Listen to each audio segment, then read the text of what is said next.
the patient with multiple sclerosis. My name is Amy Perrin Ross, an advanced practice nurse at Loyola University Medical Center, Chicago. And our other presenters today, as you can see, are Dr. Suzanne Smeltzer, who was my co-chair for the of the MS Clinical Practice Guidelines. Dr. Matthew Sorenson and Dr. Ben-Zacharia will be the presenters for our two case studies today. The session objectives for today are that the participants will be able to review the development process for the MS Clinical Practice Guidelines. We also will expect the guideline to find the desired information to improve clinical outcomes in a variety of practice settings. As we know, you are all practicing in a variety of different settings. And finally, then, to demonstrate the application of the guideline with patients with relapsing remitting multiple sclerosis and secondary progressive multiple sclerosis, including strategies to optimize nursing care. Now, please note that while the attendance at today's webinar is not available for additional continuing education, the MS guidelines are available as a 2-hour activity at both the AANN and ARN websites, and it is free to their members. This MS Clinical Practice Guidelines development process was a joint venture, the AANN, American Association of Neuroscience Nurses, the Association of Rehabilitation Nurses, as well as the International Organization of Multiple Sclerosis Nurses. I'm now turning this over to my Dr. Suzanne Smeltzer to go through an overview of the CPG development process. Suzanne? Thank you, Amy. This slide in front of you gives an overview of the development process used to develop the guideline. As you can see from the slide, the purpose of the guidelines is to synthesize the available literature in an area in order to provide nurses working in organizations the foundation to develop and implement their own practice guidelines, performance measures, educational programs, and other strategies to improve the quality of care, in this case for people with MS. The guidelines are developed by experts, systematically developed, and peer-reviewed. Next slide. This slide actually goes through the process itself. Starting on the left, the guideline panel of experts is identified. Expert panel members are identified and review relevant evidence, formulate and make recommendations for practice. The guidelines then are double peer-reviewed, blind reviewed, revised based on the peer review comments, and then publication of the clinical practice guideline, which takes us to today, which is what's happening. Next slide, Amy. This slide identifies the system used in order to develop the recommendations for practice.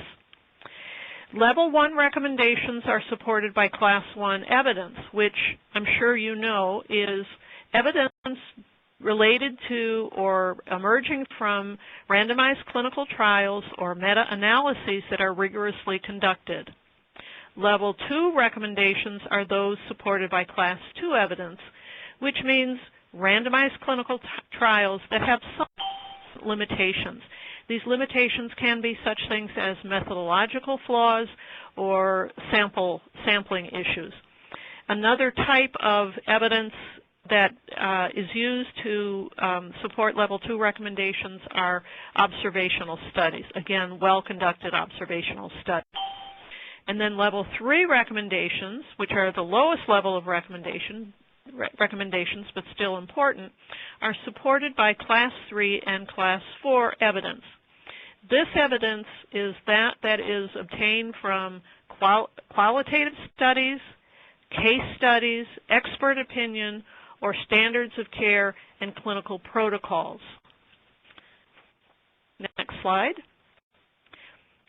This slide presents an overview of the guideline content.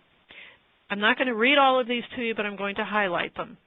The scope of the problem and the natural history of MS, along with its epidemiology and the classification, the different types of MS courses, immunogenetics and the pathogenesis underlying MS, the assessment and diagnostic process, disease management, symptom management, and last but certainly not least important is patient and care partner education. I'm now going to turn the slides over to our next speaker, Dr. Matthew Sorenson. Thank you. Here I'd like to talk about a case study regarding an individual who's displaying relapsing remitting multiple sclerosis. With all of these clinical forms, one of the things to remember is we're really talking about clinical presentation of disease, that there's really no biological marker that can say right away at the start that this person's going to have relapsing remitting, this person's going to have primary progressive. That really what we're talking about is a pattern of symptoms that's seen over a period of time. And that's what helps us identify whether or not somebody has a particular form of multiple sclerosis or not. So here we're talking about something that's really a manifestation of patterns of disease following periods of remission. And often there can be many years between these patterns of remission. So here we're talking about a 29-year-old female who presents with tingling in right fingers and toes, with an occasional shooting pain down the right hip lasting for a period of about 2 to 3 weeks. She describes the tingling as a 3 out of 10 on a Larger type pain scale, while her right hip pain is a 5 out of 10. And she also describes significant tiredness that develops during the afternoon. When we look at the assessment of patients with multiple sclerosis, it's important for nursing to have a consistent way of conducting this assessment so we can be sure that we're identifying the symptoms that the patient's having and how they start to fit clinical patterns. One of the things with relapsing remitting is that with multiple sclerosis, as mentioned in the guidelines, about 70% of the cases are usually going to be female, usually diagnosed between ages of 20 to 40, and the initial symptom presentation is very variable. The changes can occur over several hours, over several days or weeks. Now, if we're looking at page 9 of the guidelines, it has a review of this process and the types of symptoms that may be encountered initially. Some patients will have initial bowel and bladder disturbance. Some will exhibit more fatigue. Some will have visual problems. But fatigue is one of the major issues with patients with MS, as well as forms of neuropathy or paresthesia. So in terms of taking a history, this is a patient who was originally diagnosed with multiple sclerosis. Based on the clinical presentation she displayed, she had some symptoms. She was evaluated. Then an MRI was conducted to determine whether or not there were findings that would be consistent with multiple sclerosis. If we're looking at the guidelines again on page 14, we have a variety of diagnostic criteria for multiple sclerosis using the McDonald criteria, which was recently revised. And using gadolinium enhancement, it helps identify whether or not lesions are new versus old. The dye is only taken up for a period of about 2 or 3 months into active inflammatory infiltrate, and really helps identify, is this a new lesion versus a lesion that has been there for some time. And using certain sequencing, as also mentioned in the guidelines, there's certain types of MRI sequences that, again, help distinguish more those who have multiple sclerosis versus other demyelinating diseases or other conditions that will have lesion development within the brain. So she was originally diagnosed based on waking up with numbness on the right side of her face, couldn't feel the right side of her face with her fingers, and over a period of 3 days, this numbness extended into her right hand and foot and lasted a period of about 2 weeks. One of the things that's not unusual is patients then will often seek treatment. Some people will go to an ER, others will go to their internal medicine provider, and initially she was evaluated and nobody really identified a diagnosis at first. She was treated with a steroid pulse pack.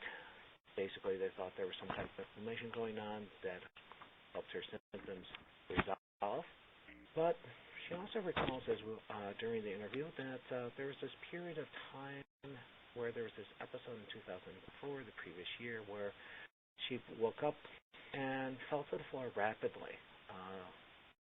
about 2 to 3 times due to a loss of sensation in her leg. And this lasted on and off for about a 24-hour period. She initially thought this was due to an exercise program. A lot of times it's not unusual for patients to minimize those symptoms. I think anyone in nursing has seen this with many other patients, that regardless of the situation they're in, they're going to want to contribute. I just saw a note. Can everyone hear me okay? Yes. Okay, because I saw something that the volume was low, and I just wanted to be sure. You do need to speak up, Matthew. Okay. Oh, I see somebody just said not really. How's this? Let me try talking louder and see if that helps with this phone. Much better. All right. We see this with a lot of patients. Patients want to attribute it to something else. They don't think it's a particular disease. It's because I'm not sleeping well, I'm not eating right. So a lot of times there's a minimizing of symptoms, and then it takes a while until they actually seek help. So as we continue to interview the patient, collect assessment findings, we found that she had been treated with interferon beta 1B at various points into 2007 when she stopped all injections. A lot of the patients who initially start on injectable therapy with multiple sclerosis have side effects presentation. So it's not uncommon for them to have flu-like symptoms with interferon beta 1B. Sometimes patients will get tired of doing the schedule of injections. They'll feel frustrated with that. And here she actually started then once-a-week interferon beta 1A injections because she found herself skipping injections. Whether consciously or unconsciously, she wasn't maintaining the schedule of therapy that she was supposed to be on. She then had muscle pain, nausea, and chills as well, and that really kind of led her to stopping that therapy as well. And that's something, again, seen with patients with other disease states.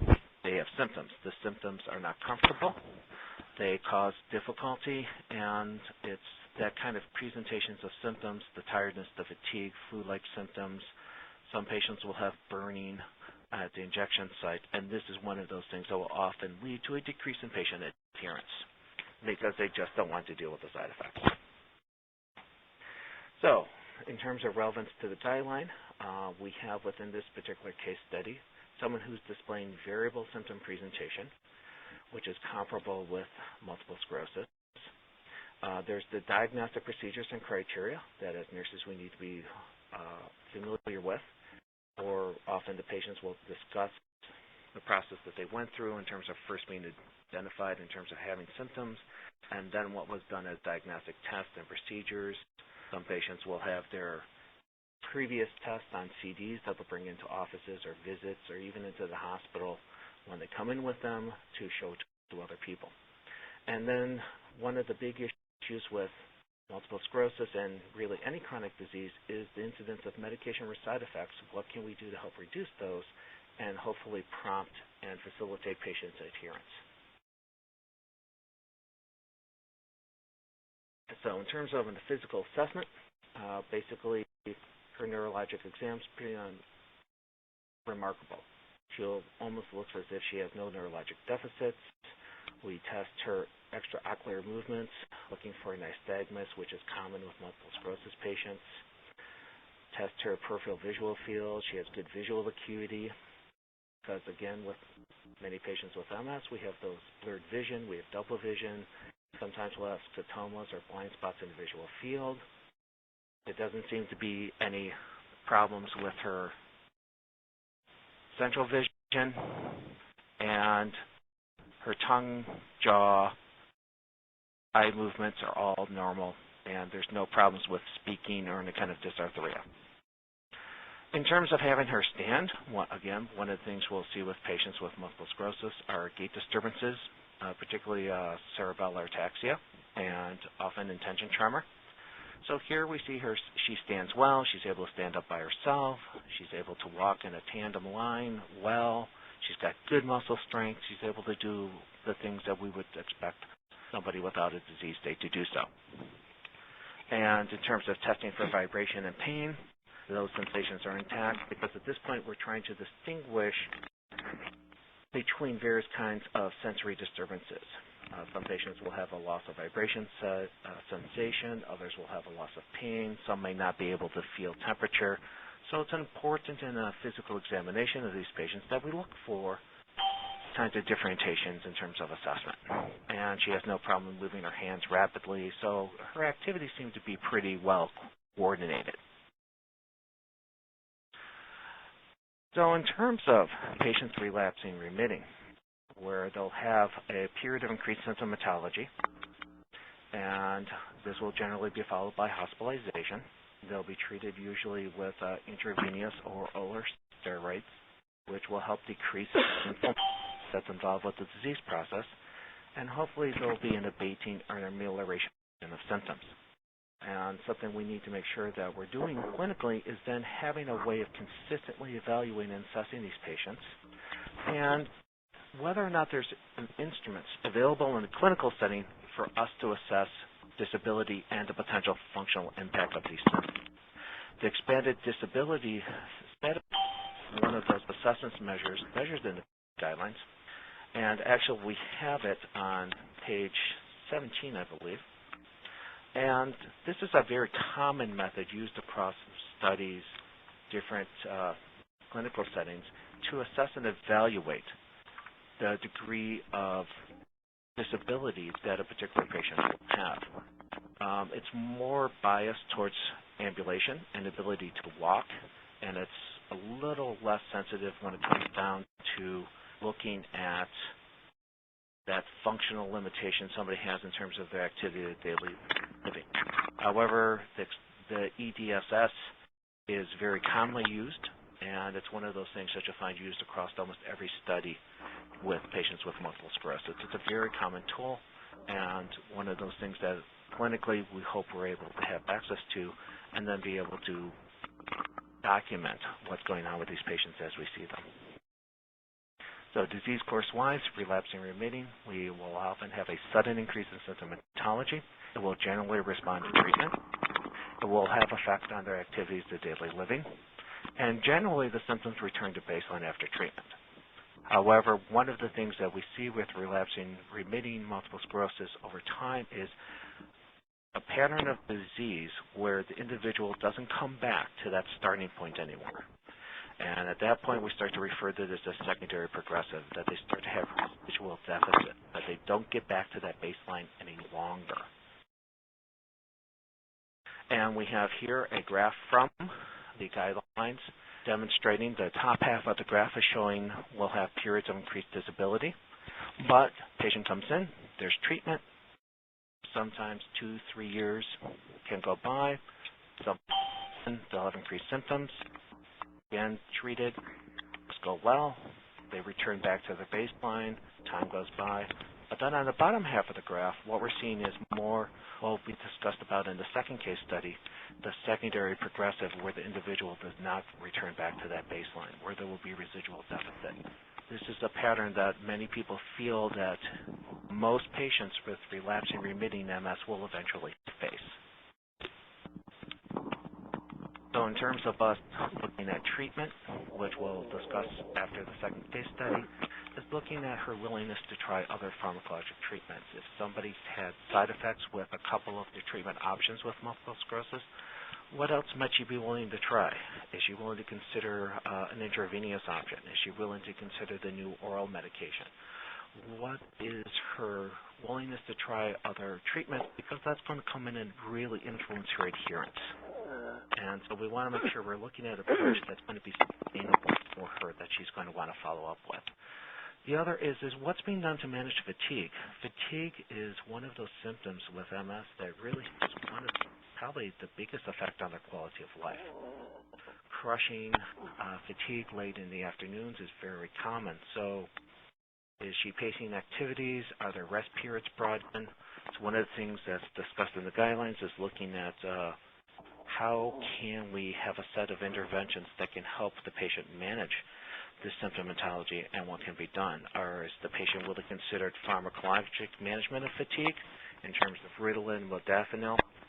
And actually symptom management using pharmacologic techniques is mentioned on page 30 of the guidelines.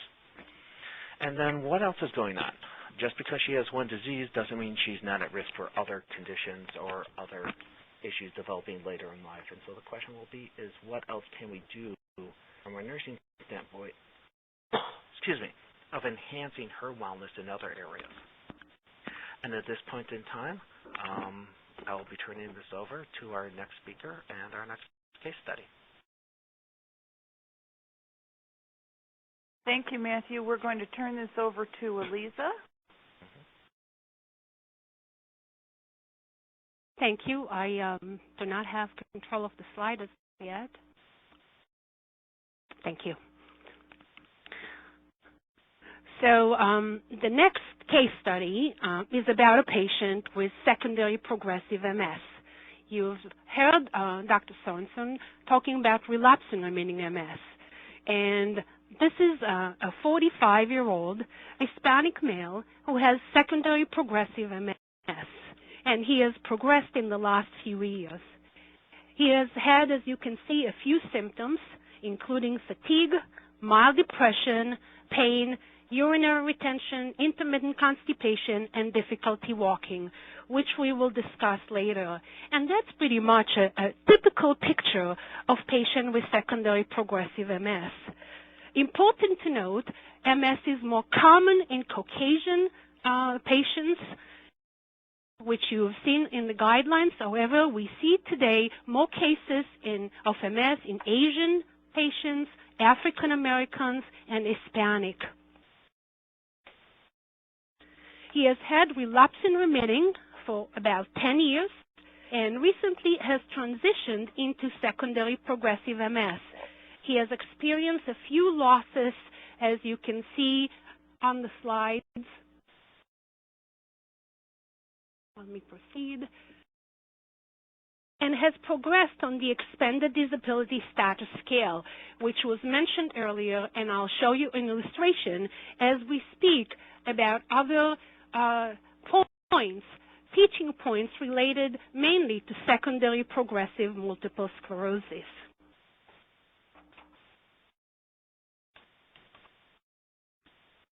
The cycle of multiple sclerosis, as you probably know, lies within a spectrum from mild disease, progressive disease, to advanced disease. And there is high variability and heterogeneity among patients with multiple sclerosis. I can tell you, and many of clinicians that work in MS specialties, that there's no two patients with MS alike with the same pattern of illness and the same progressive pattern. The next graph shows you the distribution of the different causes of MS. Relapsing remitting MS, which we discussed earlier, secondary progressive MS, primary progressive MS, and progressive relapsing MS. This is actually a graph that shows the rates in New York State, my home state currently. However, in the whole country, about 80 to 85% of MS patients initially present with relapsing remitting form of MS. This data is based on the New York State consortium.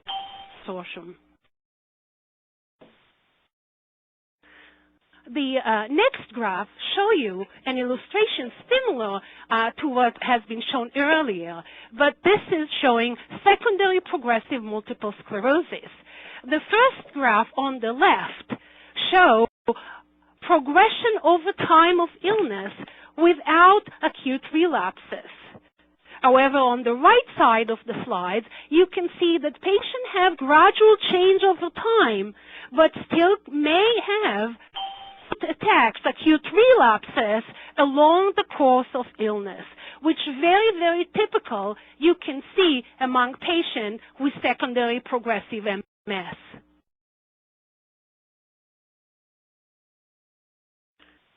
Always important to talk about the natural history of multiple sclerosis. The natural history means talking about the change over time of the illness without human intervention, without disease-modifying agents. pretty much looking at the natural change over time. I would not read all the bullets on the slides, but importantly, I will point to you that 50% of patients with relapsing remitting MS may transition to secondary progressive MS along their lifetime of disease, but those patients are not on disease-modifying agents. We don't have any statistic currently of the transition rate among patients that are being treated from onset with any of the disease-modifying agent. Another important point to note is that median time to reach EDSS, which mentioned to you and is presented in the guidelines, EDSS of 6, which that means a patient still walking but need a use of assistive device, a cane or walker. The time to reach that, about 15 years. The next slide show you more recent statistics, amazingly much slower progression of disability, which you can see the median time to EDSS of 6 need a device while walking is about 30 years, double the time. Very interestingly, and those also patients off disease-modifying agents. Other important findings to discuss from the more recent study is about age and gender. We are talking about this is a male with secondary progressive MS. Men, based on the recent study, show that they progress quicker. 38% of them progress quicker than women. However, male gender was not associated with worse prognosis. Talking about age, as you can see, a younger onset of age predicted a slower progression. However, older onset of age was not associated with worse outcome, as we thought earlier learning about the disease. So how do we measure progression of illness? How do we measure progression of MS? And that sometimes can be very challenging. It's easy to pick up on acute relapses because it's acute sudden onset of something going on, loss of vision, numbness. But when you have gradual change over time, it's sometimes very difficult to quantify the change. Patients tell you they change, and you cannot really grasp it or really measure it objectively when you see patient. Always believe patient, they're always right. So most importantly, it's the clinical changes that patients experience and your neurological exam, what you see when you talk to patients, and they can tell you they could do more in the past and not recently. And then we have those objective tools that are not perfect. When we talked about them already, the EDSS, Expanded Disability Status Scale, the MSFC, which is the Multiple Sclerosis Functional Composite, and MRI. All these tools help us measure the progression. Briefly show you an illustration of EDSS. As you can see, it's heavily based on ambulation, goes from 0 to 10. The higher the number you receive, the higher the disability.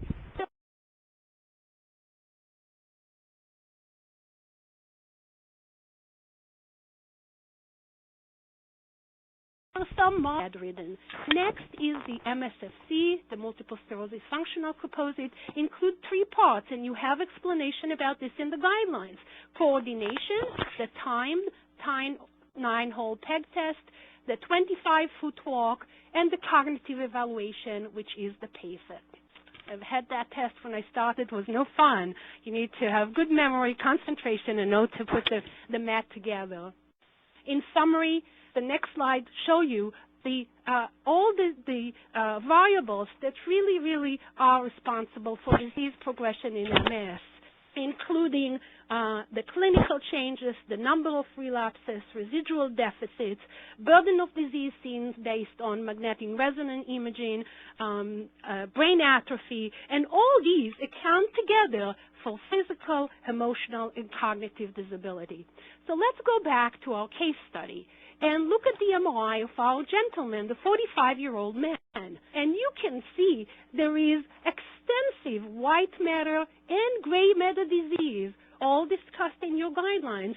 And in typical areas, if you may see in the axial view, lesions around the ventricle and also in the sagittal view, which marked to you on the bottom, a lot of disease around the ventricle, cortical lesion, and subcortical. So those lesions near the cortex would be gray matter. It's in the body of the neuron, and then the axonal damage that you see in MS or demyelinating as well. And pathophysiology is described well in the guidelines. And in addition, very commonly patients with MS will have a spine lesion, most commonly in the cervical spine, in the neck, and you can see here it's around C2. Hopefully you can see it. And usually lesion in the spine correlate with physical disability. Next, in our gentleman review of system, quickly, you can see he has fatigue, pain in his right lower extremity, more of a burning neuropathic pain, which exacerbate with EAT and present 24 hours, chronic pain, urinary retention, constipation, and psychologically he has mild depression while having great support from his wife, family, friends, following up with his social worker, psychologist, and psychiatrist as needed. Let's go over the physical exam, and you can see the normal part I would not mention. The abnormal finding is you can see partial weakness of his right lower extremity, right leg, about 4 out of 5, and then sensory he has partial loss of vibration in both toes. His gait is different. He has a right hemiparetic and ataxic gait using a walker, as you saw earlier, and his 25-foot walk was about 8 seconds and 9 seconds. Treatment has been a challenge in secondary progressive MS. Our patient has been on disease-modifying therapy for many, many years. However, there is no one treatment that is approved for secondary progressive MS except for one chemotherapeutic agent, which is called mitazatrone or Novantrone, which you're probably familiar with, but is not used that commonly today due to severe side effects, adverse effects like leukemia and cardiotoxicity. Very often, and we have considered on this patient, and we treated him with pulse steroids, that is monthly 1 gram of IV Solu-Medrol. I think other clinicians try combination of treatment and mainly focusing on symptom management, rehabilitation, and CAMP, complementary and alternative medicine. So let's talk about symptoms management. Our role, the focus of our role, and its important role for nurses, is to manage patient symptoms as they go along and progress with the disease. Important to treat with non-pharmacological and pharmacological methods as needed, as mentioned earlier. So as I mentioned to you, our patient had multiple symptoms, and it's very often a very typical pictures. I divide the slides of symptoms into two. The right side, you have some definition about the symptoms, the prevalence, incidence of the symptoms, some definition, and so on. I will discuss mainly the left side. What did I do with the patient? What we did as a team with the patient. We are working as a team in most MS center and neurology practice. It depends on the logistics of each care center. So managing his fatigue, definitely, I always try, and I think all of us try, energy conservation techniques first, pacing activity, dividing activity, doing activity more in the morning or later on, depend on your energy level, a time of day, including rest periods, exercise, important to exercise, including rehabilitation, physical therapy, occupational therapy as needed, and using cooling devices if patients are heat sensitive, which this gentleman has. He's on one of an anti-fatigue medications. I didn't want to go into details. There are a few anti-fatigue medications that are mentioned in our guidelines that you may try, and if effective, okay. The rule of thumb with symptoms management, you try something, it's working, you continue. It's not, you either taper off or stop. But always encourage patients to use the non-pharmacological methods.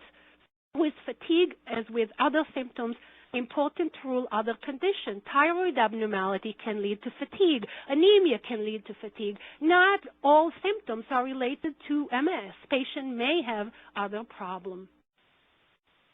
Managing his urinary retention, he was on twice daily intermittent catheterization.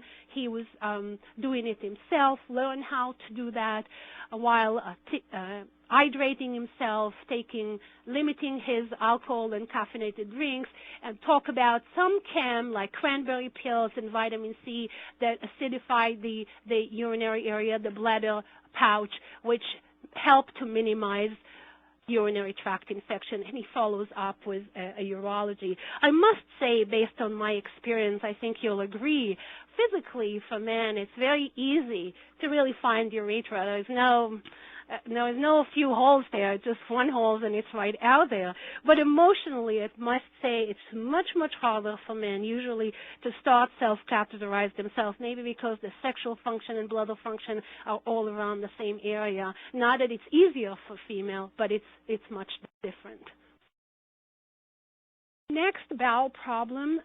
He has constipation, no loss of control, which may happen in MS. However, our patient does not try and is not on any medication for his constipation. He just controls it with diet change, some fiber bars, and hydrating, drinking, and mobility and exercise. So very often, you don't need medication, and it's good not to rush into medical treatment if you could do something conservatively, and if it's helpful and successful.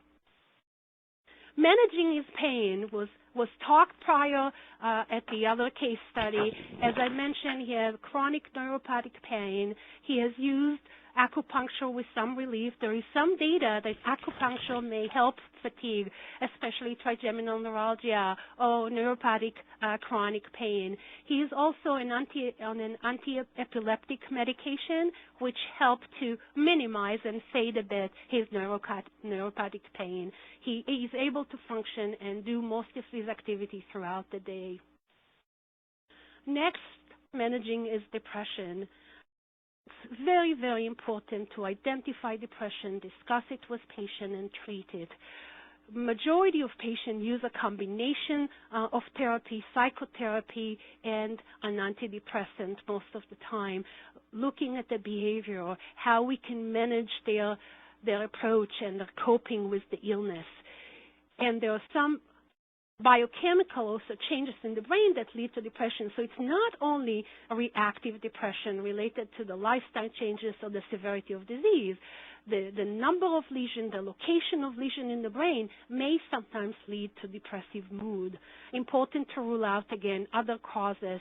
Important to follow up with a psychologist or psychiatrist as needed. So always screen for depression if possible and address it. And I think as nurses, we most of the time communicate with patients and family members. Always include the family. They can give you more information as you go along.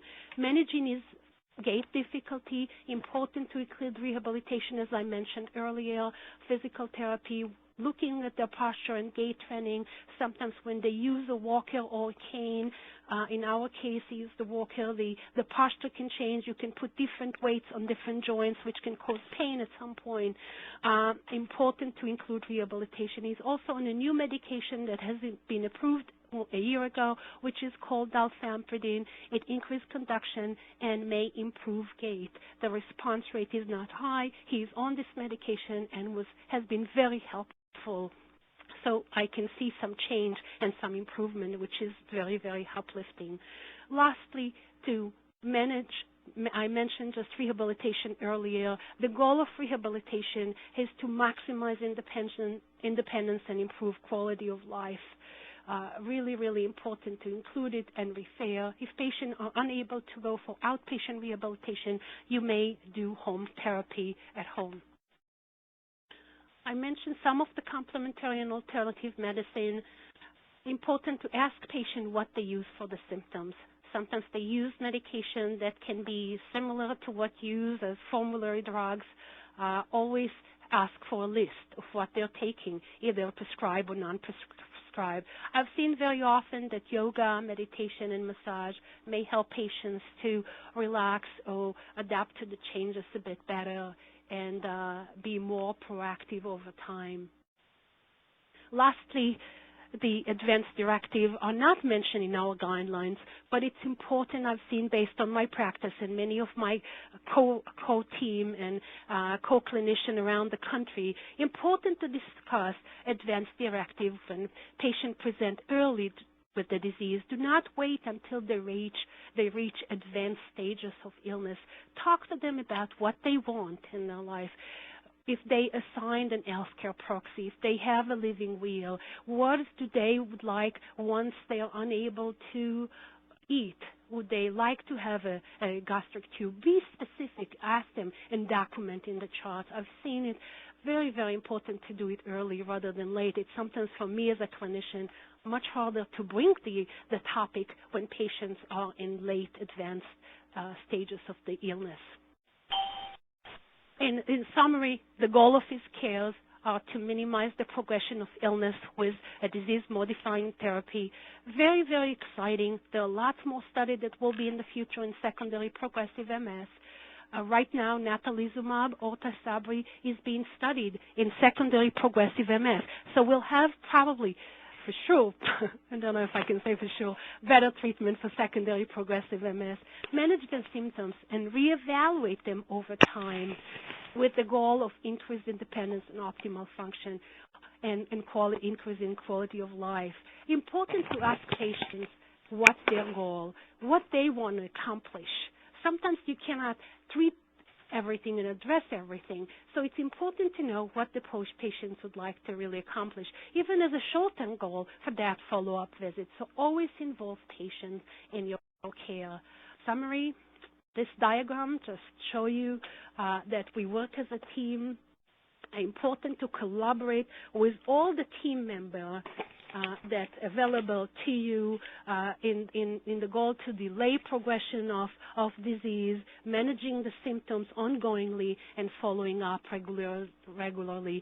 The motto is that on the bottom of the slide, ongoing management can improve quality of life, promote empowerment, and inspire hope. And I think that's what's important, and that's what you want to achieve when you treat the disease and treat the symptoms of patients with MS. Well, thank you, Aliza. Very nice.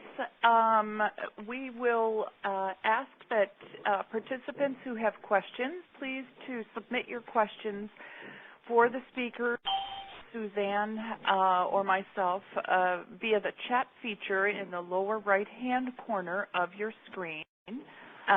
Both the moderators and the speakers are going to be happy to respond to your question, either regarding the MS guideline or the case studies presented. However, we do want to remind you that individual patient case consultation is not available. Generally, due to the large volume of questions, we may not be able to answer all of the questions that are submitted, but we would strongly encourage you to go ahead and put those questions in. Regardless, we'll get to as many as we can. So if, Aliza, you could right-click on my name and then make me the presenter, I can handle the slides from here. And I guess our first question I would like to address to Matthew, and that is that your patient, Matthew, had less than ideal experience with her disease-modifying therapies, sort of intermittently using them, starting and stopping, switching between therapies. Could you comment on how common that is in our MS patient population, and what the role of the nurse is when discussing, switching or adherence to therapy? It's something that I've actually seen quite common with a lot of the patients. I've seen patients who have been on one particular therapy for several years suddenly asked to be switched to another. They might be tired of the injections, tired of the side effects. There seems to be a lot of frustration sometimes with the side effects that result from these meds. One of the things each of the drug companies has is they have kind of management assistance programs, which are staffed by nurses that help introduce patients to the drug therapy, but then also help them work through how do you manage the side effects. It's always good to encourage patients to take advantage of these. They are free. They're offered by each of the companies. But the other thing, too, is on our own is just helping patients monitoring the injections, looking to see how are they providing the injections. Are they going too deep? Do they need to use the auto-injectors that are available? What kind of procedures are they using following the injections? Are they taking them in the evening when they might be less likely to be disturbed by some of the side effects? Using Tylenol or Motrin prior to the injections. There's a variety of techniques, some of which are actually alluded to in the guidelines, that can really be used to help manage the side effects and the problems that these cause on their quality of life and their ability to adhere to therapy. Great, thanks. Lisa, do you have comments about switching medications when people come to you and talk about switching? Yes, of course. I think it's always important to, as you both mentioned, sometimes an adherence has. If patients are taking their medication and if that's not an issue, then you really evaluate clinically and decide if a switch is appropriate, because you switch for several reasons. You switch for also if patients take the drug and do not take it as needed and have breakthrough disease, because then it's really not taking the medication. It doesn't really give us an idea what would they behave if they take the medication regularly. I think it's always important to speak with patient and troubleshoot, really negotiate the side effects, try to be creative. I always try different things and tell them to come in and provide support, involve family. Some patients have their family member give them the injections. I mean, we have multiple options today. If it's really not successful, but very seldom I will switch patients because of intolerance issue. The majority of the time, I can tell you, the switching occur because of breakthrough disease due to increased activity in patients that are taking the drug. Increased activity, I mean, either clinically or radiologically. So either more lesions on MRI, more active lesions on MRI, increased number of relapses a year, more severity. But I think, as I mentioned, it's really individualized. You have to see every patient as its own picture and discuss the care and go over the medications, because if you stay on one medication and you adhere to it and you're doing well, then you don't really want to fix something that's not broken. So you evaluate each patient as an individual and then discuss it with them and the family members. Thank you. That's helpful. A next question, which I will start off, and then I'll turn over to both of our presenters for their input, is asking questions about benign MS. And the question is, can MS meds reasonably be held off in these benign MS cases? And I think if you refer back to the clinical practice guidelines in looking at benign MS, we as clinicians really feel that benign MS is a bit of a retrospective diagnosis. As I think it was Matthew that said earlier, we can't predict what kind of type of disease, whether it's relapsing, remitting, or primary progressive. There's no way for us to predict in the beginning how active or non-active these people's diseases will be. And so we really don't, even if someone has a very mild attack when they first come in, we don't describe them as benign MS. That's something that comes years down the line when we look back and see what we think is a very mild or benign, if you will, course. And so the issue of reasonably holding off on medications, I think certainly in the CPG section under the medications, one of the things that we are definitely aware of is that the earlier we start any and all of these disease-modifying therapy medications, the better off these people are going to be. There were a number of trials have been done in the recent past and still some ongoing looking at using these disease-modifying therapies in what we call clinically isolated syndrome. And again, I'd refer you back to the guidelines for further description of that. It actually showed a delay of the progression to disease to the diagnosis of multiple sclerosis in many people. And in several of the trials, what we saw is that the difference started to show up at about 6 months.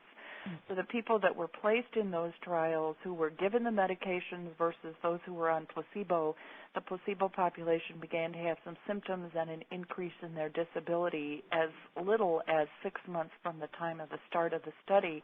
And the key important issue with that, to answer the question about holding off on meds, is that the patients, even though they went on to start medication, albeit later, never caught up in terms of disability for people. So in MS, most of the time we say no, it's not a reasonable idea to hold off on medications, particularly if we're relatively confident of the diagnosis. So the second part of the question I would like to address to both Matthew and Aliza is, who are good candidates for the oral disease-modifying drugs? Matthew? Well, I think there's been quite a bit of debate recently regarding some of the effectiveness of the oral medication. One of the things that I think seems to work well with the oral med for MS is that it seems to actually have some beneficial effects on fatigue. That it seems to be more helpful for, at least with the patients I've encountered on it, that it seems to have more beneficial effects on helping them be less tired. It seems to reduce relapse. Some people argue it's more effective than some of the injectables, but I think one of the things that probably will show up long term is most of these medications seem to be as efficacious as one another in terms of actually presenting relapse along down the road.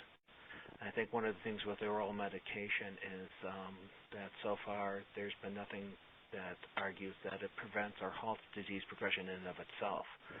But in terms of patients that may be better for it naively, coming out of the box would be, those patients that may have more fatigue that you don't want to give urine to, which would probably make the fatigue worse.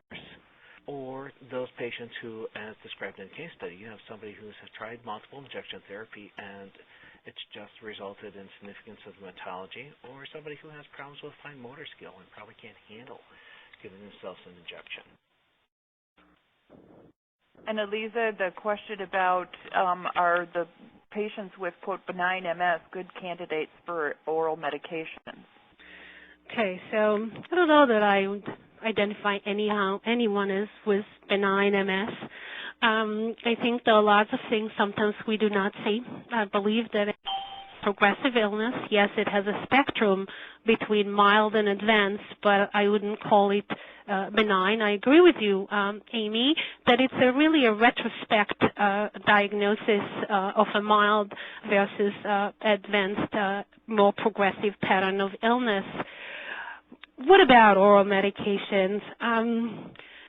You can argue, is the route of the medication really important? I've learned in my span of life and with patients that really the route is important, but not critically important. I think patients are very well educated, and they're more concerned about the efficacy, how effective is the drug for them, and what's the safety profile of the medications.